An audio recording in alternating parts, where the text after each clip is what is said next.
I mean, I'll be honest. I think Harden's shocked me how engaged he is. I mean, he's never been a great defensive player, but he's now a very good distributor.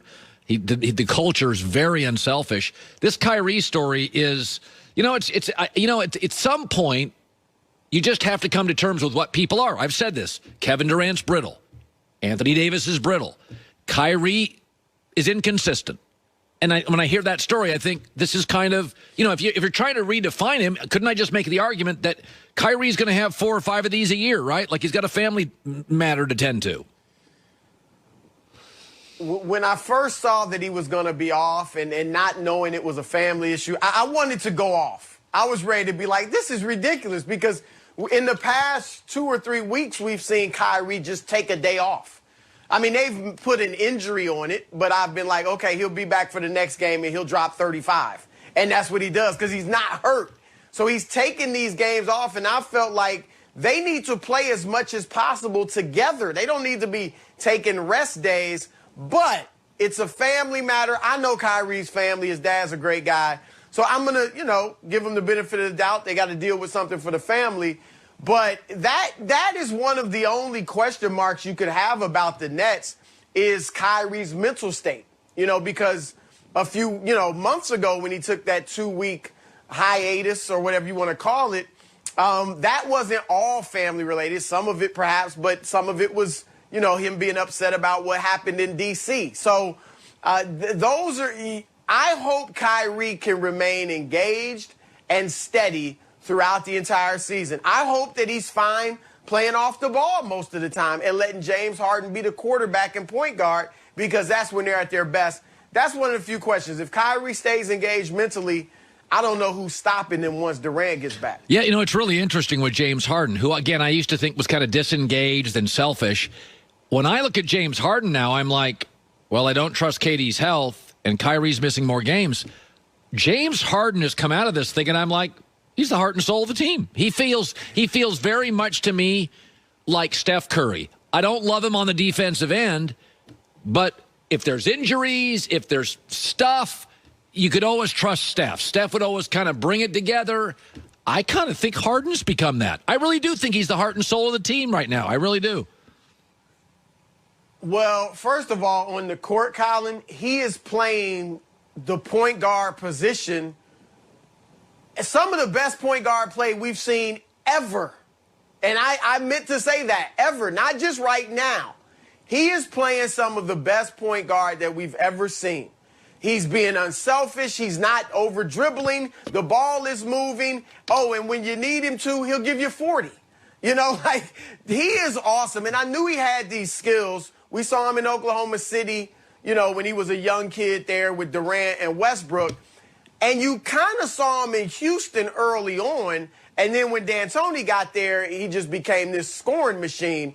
But I knew he had these abilities. When they came together, this big three, I said, look, if they're smart, they'll have Harden at the point guard, Kyrie at the 2, and let Durant do his thing in the front court. They figured that out. And I'm not surprised at how well he's running the offense, because this is who he is.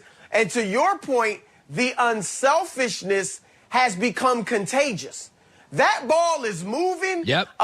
Bruce Brown, Nick Claxton, Joe Harris, Jeff Green, these guys are getting their touches, and so they're happy. So what are they doing? They're hustling on the defensive end, and that's made them a decent defensive team. I think over the last month and a half, they're about 14th in the league defensively, and that's all they need to be when they have that type of offense. So I agree with you. Harden is the heart and soul of the team, at least at this point. And look, in the playoffs, we question him, right? Will he be there in a big game? Well, you got Kyrie for That's that. right. That's and right. You got KD That's right. for that. So I think Harden will be a great distributor and still give you 20-something. So good for him that people are able to see this side of him. Yeah, no question. I flipped. He used to drive me nuts, but I think he's been a very engaged player. And I was saying this last night, that when you get KD and Kyrie, Harden's the world's most talented insurance policy. We don't know if he's good in the postseason, but he's a great regular season guy who can totally carry a franchise. I mean, Houston's now awful. And I look and I think of this. KD has some similarities to AD. Hurt a lot. LeBron's now aging. Now he's much more emotionally dependable than Kyrie, but now he's had his second serious injury in 3 years.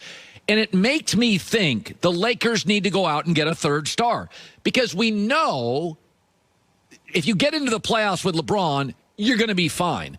But he is aging, and AD is brittle. And I wonder if the Lakers look at the Brooklyn model and think, we go get a Bradley Beal. We don't know how good he is in the postseason. We don't know. But he can get us in the playoffs if AD's hurt as LeBron ages. And that Brooklyn model now, I wonder with LeBron's injury, do the Lakers look at that and think, maybe that's the model when you have a brittle star and an aging star? Well, no, I think that's a great point. And I also think there's another angle to it, Colin. If Brooklyn's as good as we think they are, and we all seem to think KD's just going to fit in seamlessly for the most part, then I don't know who's beating them. And just from a competitive standpoint, if this goes as a lot of people think it will, and Brooklyn wins the championship, then the Lakers are going to have to figure out how can we compete with them. So they do need to do everything they can. I think Bradley Beal would be the perfect guy. Now, I don't know how they get that done. I don't see the assets on their team to get a Bradley Beal. Obviously, you're not giving up LeBron or AD, but he would be the perfect guy for them to go get. They're going to need a big three to try to compete with that Brooklyn monster. So they got to go out and get somebody to aid their two superstars. Listen, I've always thought that I'm not into the most valuable player award. I think it's mostly about stories and stats. But it is interesting. LeBron's now hurt. And when KD and Kyrie come back, Harden's not going to be as productive. We know that. How about let's go the opposite? Let's go for the player that is shoots mid-rangers, isn't flashy, doesn't dunk, isn't in the headlines. What about what Chris Paul has done this year? They are 20-5, best record in the league. This was a roster that none of it tied together, none of it cinched up. He has walked into this franchise. How about Chris Paul? And I don't even like MVP topics. How about him for MVP? Well, and he makes great commercials, too, so there's that. But look, Colin, this is going to be a year where there's an odd MVP winner. Usually LeBron being out the next 3 or 4 weeks, Embiid being out 2 weeks or whatever, usually that would take them out of the race because that's too many games to miss. But the other MVP leaders aren't, their teams aren't winning a ton of games. Giannis, you usually wouldn't give him 3 in a row with his postseason struggles, but other guys are hurt. And, like I said, some guys don't have great records. Could Damian Lillard be in the run with his team in the 6th position or 5th position because he's playing so well? So it's going to be a strange MVP award. So to that point, I do think Chris Paul now is emerging as a legitimate contender for the award. Now, I had him as a contender. I don't remember the year, but when he was in New Orleans, he had a tremendous year one year. I think LeBron may have won it that year. I don't remember who won it. But he's been in the running before. But to your point, look, people look at the numbers. I think he's at about 16 points, 8 assists. Yep. But the impact he's having on that team is tremendous. And this is a year where it's not going to be your typical winner. And so if they end up with, I don't know if they could have the top seed in the West, but just the 2nd seed, because Utah doesn't have a contender for MVP, he has a shot. Yeah. I mean, my front runner right now would be Harden. But Chris Paul is right there in the top 5 with Giannis, Jokic, Lillard. And then I think Luka, if Dallas keeps playing well and winning, he could move back into the race. But, yeah, Chris Paul is legitimately in the race. Yeah, he's my kind of MVP. Defense, snarky, yells at people. It's my kind of guy. Old school. Old school. I like the old school. I'm with you. Yeah, good stuff. Chris, we can't be so sensitive now. Yeah, everybody is so sensitive these days. All right, Chris, appreciate it, buddy.